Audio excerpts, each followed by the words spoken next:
안녕하세요. 이 시간은 종말은 오는가에 대해서 말씀을 나누고자 하는데요. 종말론에 관해서 종교, 즉 신학과 과학 간의 관계에 대해서 말씀을 드리고자 합니다. 이 종말은 오는가는 상중하로 3회에 걸쳐서 여러분들에게 말씀을 전해 드리겠습니다.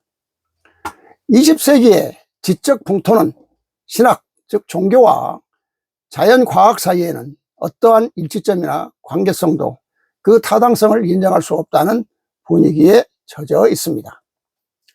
이러한 타성은 특히 갈릴레오 갈릴레이의 사건과, 즉 갈릴레이 사건이 1633년에 일어났던 것입니다. 타인의 진화론 논쟁에서 비롯되어 오랫동안 지속된 신학과 자연과학 간의 갈등과 대립의 역사에서 빚어진 부산물이라고 하겠습니다. 고대와 중세시대에서 신학과 자연과학 간의 관계의 역사는 일치 내지는 통일의 단계에 있었습니다. 존재의 세계는 물론 모든 학문적 지식체계의 통일성과 전체성이 우주론적 하나님 존재 증명과 아리스토텔레스의 형이상학을 통하여 근거되었던 것이죠. 이러한 일치의 관계는 자연과학과 이성의 발견, 곧 근대화의 태동과 함께 깨어지기 시작하였습니다. 세계를 신의 섭리와 의지의 장으로 이해하려는 신학과 사물을 분석하고 경험 가능한 방식으로 재구성하려는 과학 간의 충돌이 일어났던 것이죠. 한편 종말론은 현대사회에서 신학과 자연과학 간의 상호작용을 위한 핵심적인 주제 중에 하나입니다. 이것은 신학과 자연과학 간의 대화를 위한 하나의 주제로 간주될 것이 아니라 두 학문 간의 대화를 통해서 하나의 통합적 결실을 맺을 수 있는 희망적인 출발점이라고 볼 수가 있습니다. 현대 신학자들이 메시아적 낙관주의의 특징을 가진 미래지향적 종말론을 주창하는 반면에 현대 자연과학자들은 묵시적이고 절멸적인 종말을 이야기하고 있습니다. 최근 30년이라는 짧은 시간 동안에 드러난 여러 가지 과학적 자료들을 우주의 유한성을 지적하면서 우주의 최후 종말을 언급하고 있습니다.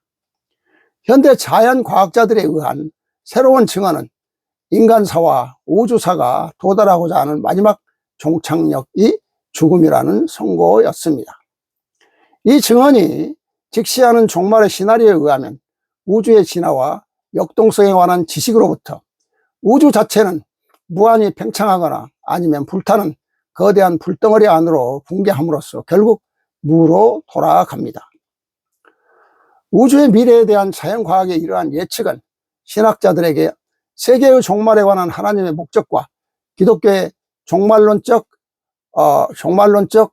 희망의 성격에 관하여 냉소적으로 질문합니다.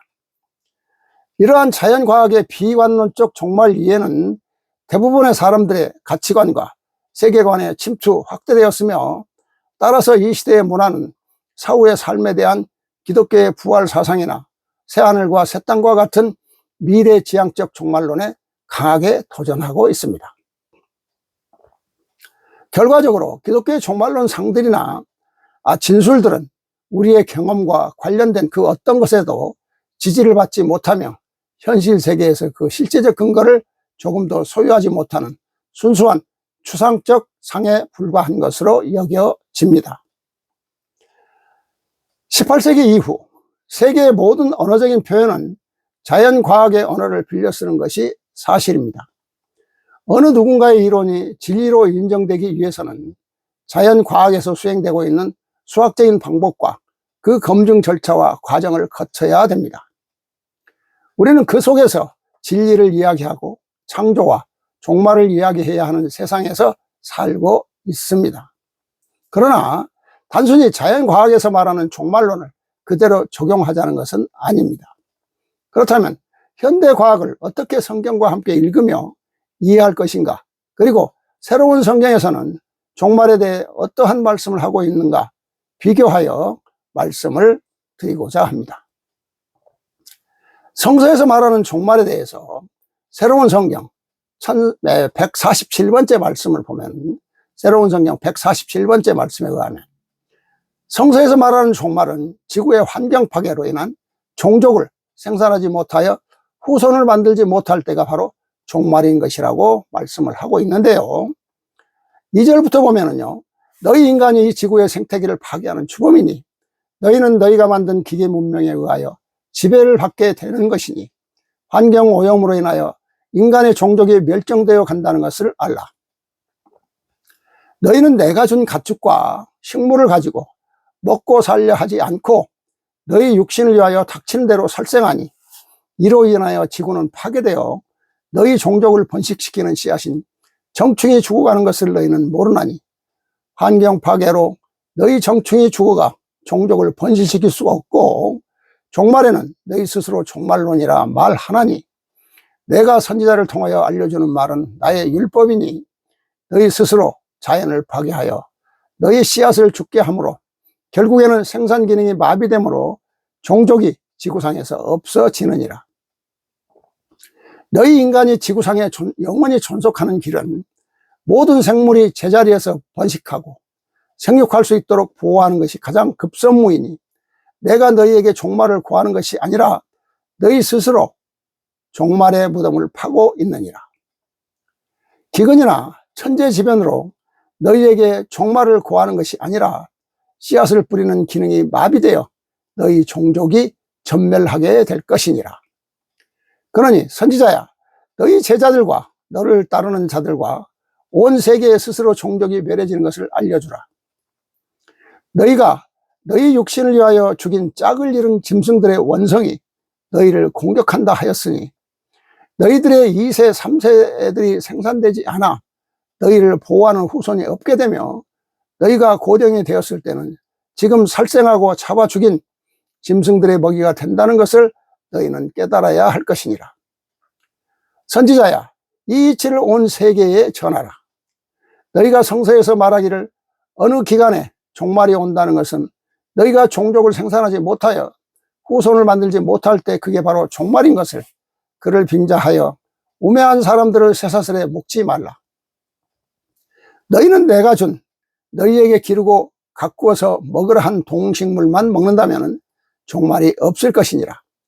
그러니 너희는 물전쟁이요 공기전쟁이요 과학전쟁이요 너희 생산 기능에 마비되어 혼란이 오는 것을 그를 막을 수 있는 것을 너희에게 달렸느니라.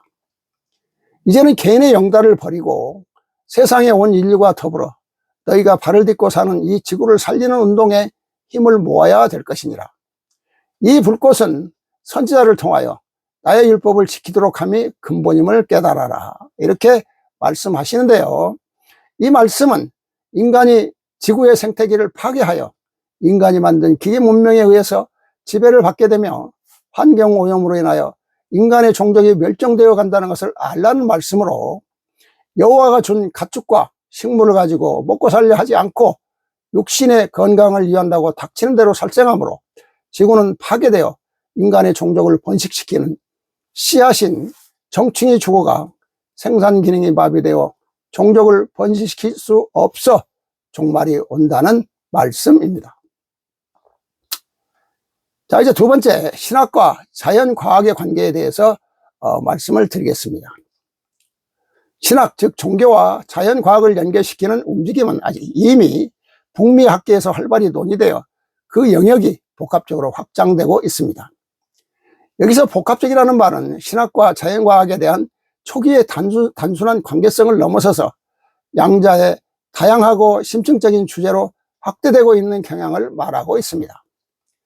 그러므로 신학과 자연과학에 관련된 연구를 심도 있게 다루기 위해서는 양자의 관계에 대한 역사적 고찰을 언급할 필요가 있습니다. 자연과학과 종교의 역사를 상호관계적인 측면에서 살펴본다는 것은 일반적인 편견, 즉 양자를 갈등 혹은 싸움의 단순한 구도로 바라보는 선입견을 벗어나서 그 관계의 실제적인 정황을 파악하여 보다 정확하고 발전적인 진단을 내리기 위함입니다. 예를 들어 신학과 자연과학 간의 최초의 본격적인 충돌과 논의를 야기하였던 대표적인 사례는 갈릴레이 사건을 통하여서 그 사건이 발생했던 배경적 정황이 얼마나 중요한지를 알 수가 있습니다. 이 갈등일의 대표적 사례로 거론되는 역사적 사건은 갈릴레이 사건인데, 실제로 신학이 자연과학의 갈등 및 대립 구도는 역사적으로 천재에 대한 이해에서 시작되었습니다. 아리스토텔레스는 지구가 정지에 있고 태양, 달, 행성, 그리고 항성들이 지구의 주위를 원 궤도를 그리며 회전한다고 생각하였던 것이죠. 그는 어떤 신비스러운 이유에서 지구가 우주의 중심이며 원 운동이 가장 완벽한 운동이라고 생각했기 때문입니다. 이러한 생각은 기원 후 2세기에 클라우디우스 프렐로마이오스에 의해서 정교화되어 완전한 우주 모형으로 수립되었습니다. 이 모형에서는 지구가 중심에 놓여 있고 태양 등 5 행성들로 이루어진 8개의 천구가 회전하고 있으며, 그 행성들 자체는 다시 각각의 천구면에 있는 좀 더 작은 원을 그리며 회전하였습니다. 프롤레마이오스의 이 모형, 즉 천동설은 기독교의 교회에 의해서 성서에 부합하는 우주의 상으로 받아들여졌던 것이죠. 항성들로 이루어진 천구의 바깥쪽에 천국과 지옥을 위한 많은 여지를 남겨두었다는 점에서 이 모형은 기독교 교회에서 매우 유리했던 것입니다.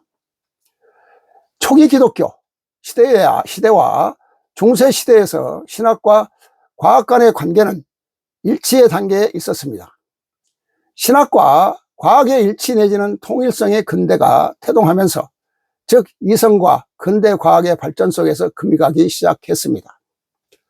폴란드의 니콜라우스 코페르니쿠스는 1543년에 출판된 그의 저서 전체 혁명들에 관하여에서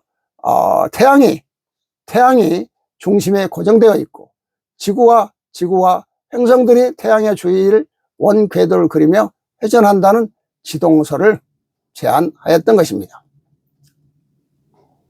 이 개념은 거의 1세기가 지난 후에 천문학자 독일의 케플러에 의해서 사실 코페르니쿠스의 이론이 예견한 궤도가 두 천문학자들의 관측과 정확하게 일치하지 않았음에도 불구하고 지지되었으며, 그리하여 아리스토텔레스와 프롤레마이오스의 이론은 치명타를 입었던 것입니다. 당시 교회는 성서에 부합되지 않는다는 이유로 코페르니쿠스의 이론을 거부하였는데, 양자 간의 갈등은 1609년 망원경을 발명해 관찰에 성공함으로써 지동설을 지지한 갈릴레이를 화형에 처한 사건에서 정점에 이르게 됩니다. 그러나 이 사건들의 시대적 정황을 엄밀히 파악하면 이 문제는 현상 이면에 보다 근원적인 문제들을 내포하고 있습니다. 근원적인 문제들이란 크게 당시 물리학의 세계의 패러다임과 성서 해석의 문제에서 발견된다.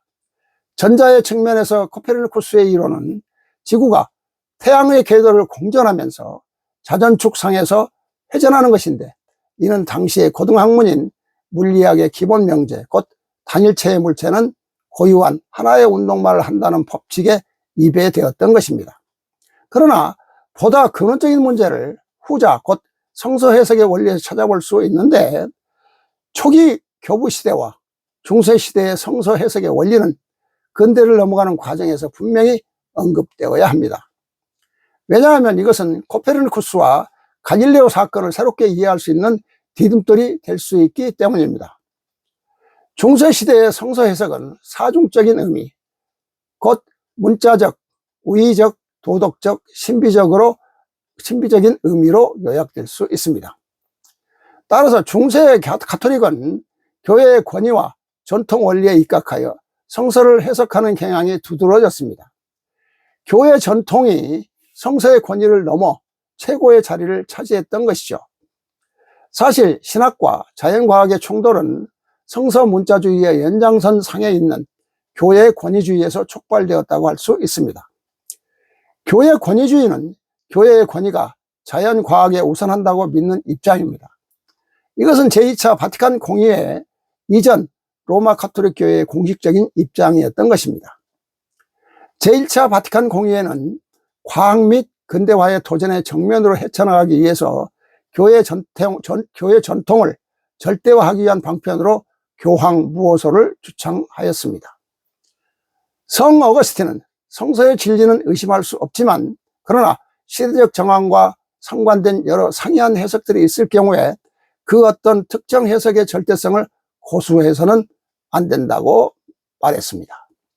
다시 말해 어거스틴은 과학적 지식과 분명히 배치되는 까다로운 본문들을 문자적 의미로 해석하거나 또는 그 해석의 유일성을 고집하려는 기독교적 시도는 단호히 반대했던 것이죠.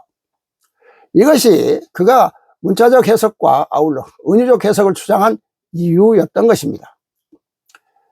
물론 문자적 해석이 우선하지만, 그러나 성서적 진술이 과학적으로 주장된 사실과 어긋나는 경우에는 성서 진리의 확실성이 침해되지 않도록, 아니 그 확실성을 보존하기 위해서 과학적 해석과 상응하여 성서 본문의 재해석을 해야 합니다. 이것이 성서적 진리와 배치되는 것이 아니라 성서가 쓰여진 시대로부터 시간과 공간의 간격을 채우며 성서 본문의 의미를 확대시키는 것입니다. 우리는 이런 맥락에서 당시 교회와 코페르니쿠스 및 갈릴레이 간에 발생했던 갈등의 정황을 이해할 수 있겠습니다. 이처럼 교회는 유연하고 고유한 성서 해석의 원칙이 있음에도 불구하고 교회 전통과 성서 문자주의에 집착하여 자연과학자들의 새로운 인식들을 비성서적이며 기독교 신앙에 위배된다고 비판하였던 것입니다. 위에서 살펴본 경우는 하나의 사례입니다. 양자 간의 갈등 관계 이후로 오늘날에 이르기까지 신학과 자연과학은 다양한 관계를 형성하며 발전하였습니다. 자, 자연과학자들의 새로운 인식들을 비성서적이며 기독교 신앙에 위배된다고 비판한 것에 대해서 새로운 성경 6356번째 말씀 보면은, 새로운 성경 6356번째 말씀에 의하면 갈릴레오 갈릴레이의 지구는 둥글다에 대해서 하나님께서 말씀을 하고 계십니다. 나의 백성 너희는 어찌하여 살아가면서 나의 성경에 대한 가르침을 깨우치며 연구하며 그것의 깨달음을 얻으려 그리하지 않는가? 너희는 그저 성서의 내용을 그런 글이요 전해지는 것만을 가지고 나의 피조물 완벽성을 가르친다 하니, 나의 성경을 가지고 연구하고 거기에 참 진리를 얻으며 내가 원하는 것이 무엇인가를 얻어 너희 것으로 만드는 그와 같은 변화된 믿음을 가지 아니하면 아니 되는 것이며, 그 변화의 역사를 모르는 종교 지도자는 지도자의 자격이 없음을 너희는 알아야 할 것이니라. 너희는 성경의 그 가르침의 뜻 속에서 나 여호와가 무엇을 원하는 것이며 내가 무엇을 역사하고자 하는가를 연구하지 아니하며 공부를 하지 아니하느니라. 그리고 참 진리의 길을 가는 길이 무엇이며 진리의 가르침은 무엇인가? 그리고 하늘에 오르는 참된 길은 어떠한 길인가? 너희들이 어찌해야 하늘에 오를 수 있는 것인가를 연구하지 아니하며 생각하지 아니하며 깨우침을 얻으려 하지 아니하는 것이니라. 그러니 너희가 어떠한 변화를 이루며 어떠한 역사를 이룰 수 있단 말인가? 너희는 그저 사람에게 들으면 들은 대로 그것만을 믿으며 그것을 고집하고 살아가는 것이니라. 개라는 미물이 있느니라. 개는 앞에 큰 다리 2개를 가지고 있으니 다리 하나가 끊어진 그 개의 다리가 하나밖에 없는 것을 보고 누가 연구하여 그를 책으로 만들어 전하면, 너희는 개에 대한 것을 연구하는 것이 아니라 그것이 학문이요 깨달음이라 하여 그저 개는 큰 다리가 앞에 하나밖에 없다 그리 말함이니, 2개가 달린 것이 정상이거늘 2개 달린 것을 잘못된 것이며 그것은 개가 아니며 기형이라 그리 억지를 쓰며 가는 것이 지금 너희 생각이요 믿음의 길을 가는 어리석은 백성 너희가 하는 짓이라는 것을 알겠는가? 그와 같은 학문을 보고 먼저 발표한 사람을 보며 믿고 그것만이 옳다 끝까지 죽기 아니면 살기로 주장하는 자들과 지금의 종교 집단이요 믿음의 길을 가는 그 지도자요 그 백성이 다 똑같은 자들이니라. 너희가 얼마나 어리석고 불쌍한 백성이더냐. 너희는 지구는 둥글다 하는 자의 그 말을 듣지 아니하는가? 그러나 지구가 둥글다 말하는 그 이론을 너희가 깨우치며 연구하고 공부했더라면 너희는 지구가 둥근 것을 알 수 있었을 것이니라. 그러나 너희는 그의 말을 듣지 아니하며 연구하지 아니하며 경청하지 아니하며 그의 가르침을 들으려 하지도 아니했던 것이 아니던가. 그러나 지구가 둥글다는 것을 발견하여 그를 전하고자 가르치는 위대한 역사의 발견을 너희가 일찍 받아들였으면 너희 깨달음의 변화가 또한 달랐을 것이니라. 그러나 너희는 어찌하였는가? 그를 연구하며 그를 경청하며 그를 알아보려 노력하지 않는 백성으로 하여금 그는 죽음의 길을 가지 아니하면 아니 되는 그와 같은 억울하고 비참한 결과를 초래하지 아니하였던가. 너희는 어찌했는가? 알지도 못하는 자들이 지구가 둥글다 말하는 그의 말을 듣지 아니하며 그 뜻을 따르지 아니하며 그를 연구하지 아니하는 그와 같은 너희 행동 때문에 둥근 지구를 둥글다 말하는 그가 죽음으로써 그 모든 종말을 거뒀음이니 이것이 얼마나 잘못된 것인가.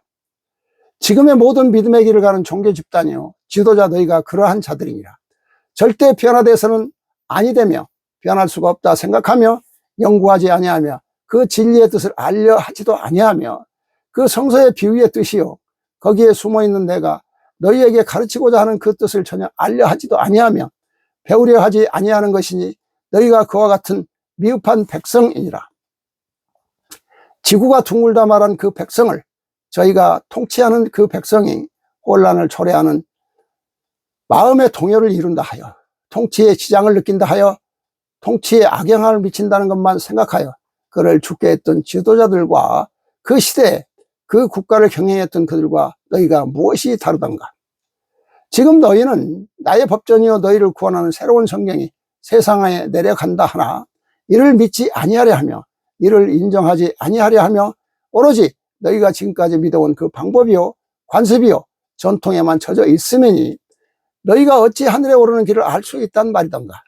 너희가 나의 진리요 나의 뜻을 아는 것은 나의 법전을 읽는 것이요 이를 보고 정독하는 것만이 하늘에 오르는 길이거늘 이를 인정하지 아니하며 받아들이지 아니하며 그저 큰 다리가 하나 떨어진 개를 연구해서 개의 큰 다리는 하나라 말한다면 그것만이 진리요 그것만이 배움이요 그것 외에는 아무것도 아니라 하며 그저 연구하고 두 다리 달린 개를 찾아 그와 같은 개의 원 형태를 보고 연구하는 자들이 없음이니 이것이 바로 너희 종교 집단이요 지도자들이 그들보다도 더 앞뒤가 막힌 자들이니 그러나 내가 나의 법전을 너희에게 내리면서도 그와 같은 대우를 받으며 정녕 나의 성령의 대우를 받지 못하고 너희가 지금 이 법전을 태워버리며 찢어버리며 사탄이요 이단의 것이라 말하며 나의 아들까지 너희가 존재하지 못하도록 하는 너희 그 간악한 심성을 보는 나 여호와의 슬픈 마음을 알고 있는가. 나 여호와의 이 서글픈 마음을 너희는 모를 것이니라.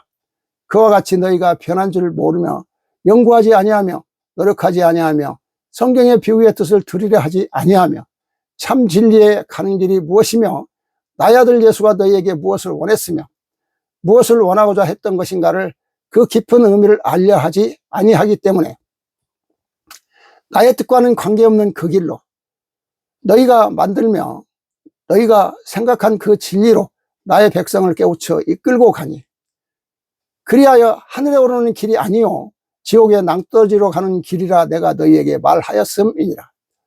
내가 너희가 오죽 답답하고 미련하면 지구가 둥글다 말한 자의 말을 믿지 않는 자들보다 너희가 더 사악한 자라 내가 너희에게 전하겠는가. 이 의미를 깊이 알라 이렇게 말씀하시는데요. 이 말씀은 알지도 못하는 자들이 지구가 둥글다 말하는 갈릴레의 말을 듣지 아니하며 그의 뜻을 따르지 아니하며 그를 연구하지 아니하는 행동 때문에 둥근 지구를 둥글다 말하는 그가 죽음으로써 모든 종말을 거뒀음이니 이것이 얼마나 잘못된 것인가. 당시의 정치, 종교 지도자들은 지구가 둥글다 말한 갈릴레오를 자신들이 통치하는 백성들의 혼란을 초래하여 통치에 악영향을 미친다는 것만 생각하여서 그를 죽게 했던 지도자들과 그 시대에 국가를 경영했던 그들과 오늘날의 종교 지도자들과 그를 따르는 자들과 무엇이 다른가라고 하나님께서는 묻고 계시는 말씀으로 오늘날 여호와의 법전이요 만일을 구원하는 새로운 성경이 세상에 내려간다 하나 이를 믿지 아니하려 하며 이를 인정하지 아니하려 하며 오로지 지금까지 믿어온 그 방법이요, 관습이요, 전통에만 젖어 있어 어찌 하늘에 오르는 길을 알 수 있단 말이던가라고 하나님께서는 한탄하시고 계시는 말씀입니다. 자, 이제는 신학과 자연과학에 관한 현대적인 논의에 대해서 말씀을 드리고자 합니다. 실제로 신학과 자연과학에 대한 현대적 논의는 단순한 이분법적 도식을 넘어서고 있습니다. 자연과학은 논리 실증주의자들이 주장하는 만큼 객관적이지도 않고, 신학은 실존주의자들이 주장하는 만큼 주관적이지도 않기 때문입니다. 그리고 일부 학자들은 신학과 자연과학 간의 방법론적 유사성에 주목하는데, 특히 영국의 이론물리학자이자 신학자, 성공의 사제인 존 폴킹원에 의하면은 신학과 자연과학은 이론을 경험에 연관시켜야 바로 알 수 있고, 근본적으로 단순한 객관적 존재보다 불가사의하고 형상화하기 어려운 실제적 존재를 다룬다는 점에서 유사성이 있다고 보고 있는 것이죠. 대화와 통합의 원리들은 보이지 않는 지적 현실과 실체에 대한 믿음에서도 적용이 됩니다. 신학과 자연과학 양자 모두 함정인 대화 안에서 보이지 않는 현실들에 관하여 진술하여야 합니다. 예를 들어 독일의 천문학자 시리우스의 어두운 파트는 육안으로는 보이지 않는데, 우리는 그 존재를 그것의 밝은 파트너를 교란시키는 중력의 명백한 영향으로부터 그것이 존재를 추론할 수 있다고 말하고 있습니다. 또한 핵물리의 성격에 관한 현 시대의 계산은 쿼크와 글루온이 기초적인 구성 성분의 역할을 담당하는 것으로 추정하는데, 그러나 그것들은 결코 개체적으로 관찰될 수 없습니다. 단순히 확률적으로 분포하고 있다는 사실만을 알 수가 있는데, 폴킹원은 이렇게 보이지 않는 현실들이 존재한다는 가정이 우리가 우주에 관하여 알고 있는 모든 것에 반대하는 거친 신앙의 도약이 결코 아님을 강조하고 있습니다. 유사하게 신학자들도 또한 보이지 않는 하나님의 실체에 대한 믿음, 혹은 삼위일체, 성육신과 같은 종류의 특수한 믿음들이 영적인 경험들이 이해되는 맥락에서 합리적으로 진술될 수 있다고 주장하고 있습니다. 더 이상 신학은 자신의 고유한 주장들을 더 이상 이로의 문제와 의미의 탐색으로 환원하지 않습니다. 이렇게 자연과학자들은 물론 신학자들이 추구하는 것은 의문 안에 내재되어 있는 현실의 분명한 인지입니다. 이에 대해서 새로운 성경 118번째 말씀을 보면은요, 과학이라는 열기에 이 시대의 사람들이 가슴에 과연 사랑하는 마음과 자비로운 마음과 예수의 슬픔을 같이 할 수 있는 마음을 찾아볼 수 있겠는가 라는 내용의 말씀을 하고 계시는데요.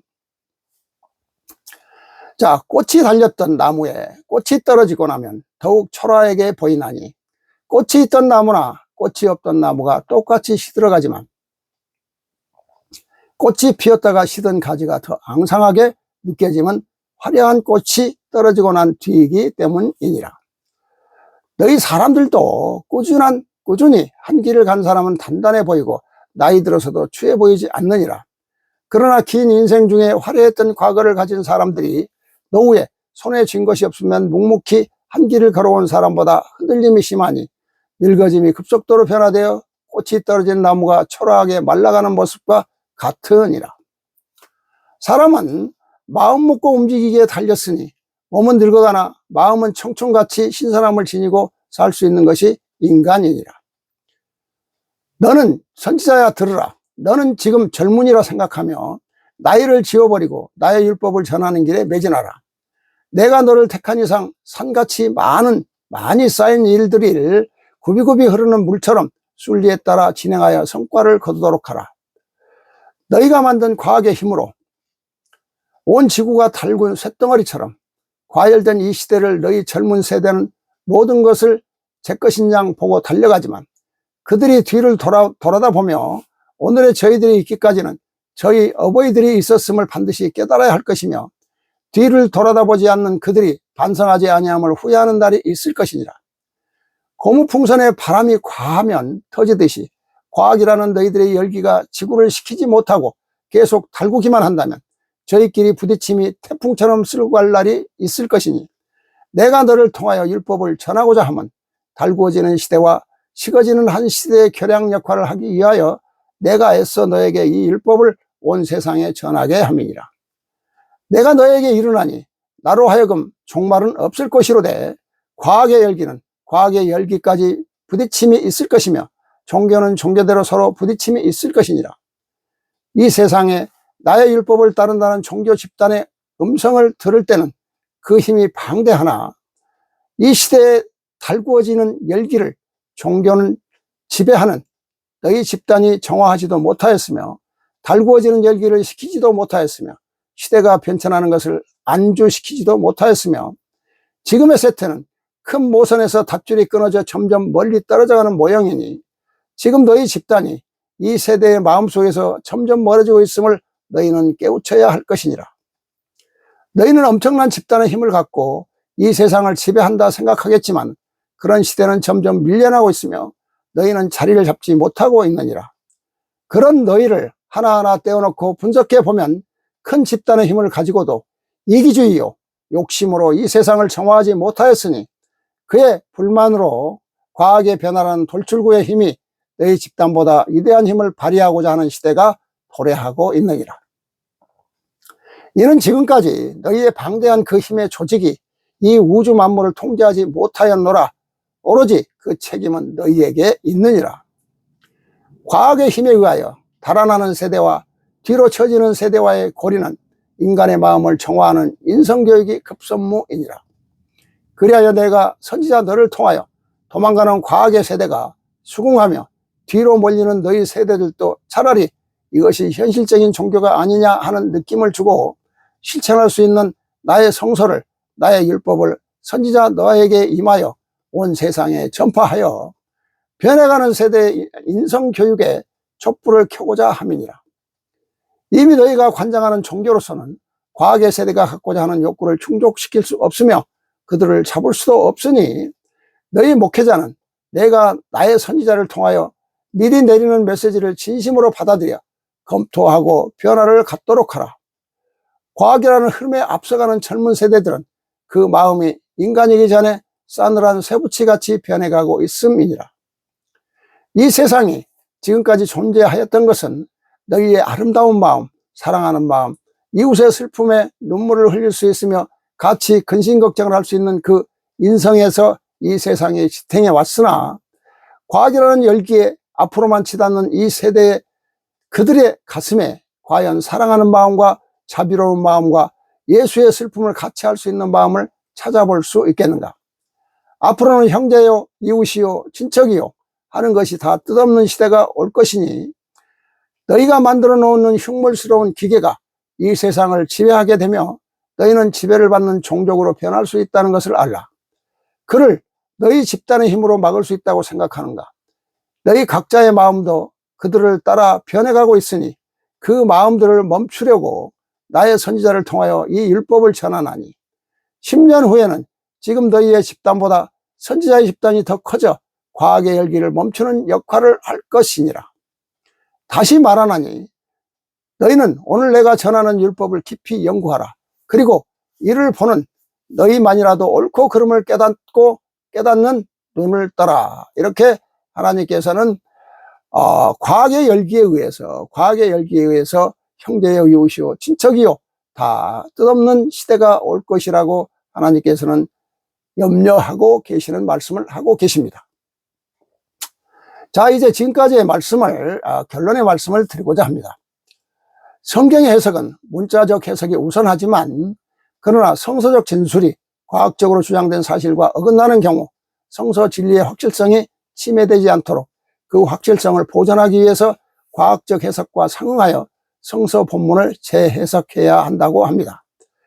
이것은 성서적 진리와 배치되는 것이 아니라 성서가 쓰여진 시대로부터의 시간과 공간의 간격을 채우며 성서 본문의 의미를 확대시키는 것입니다.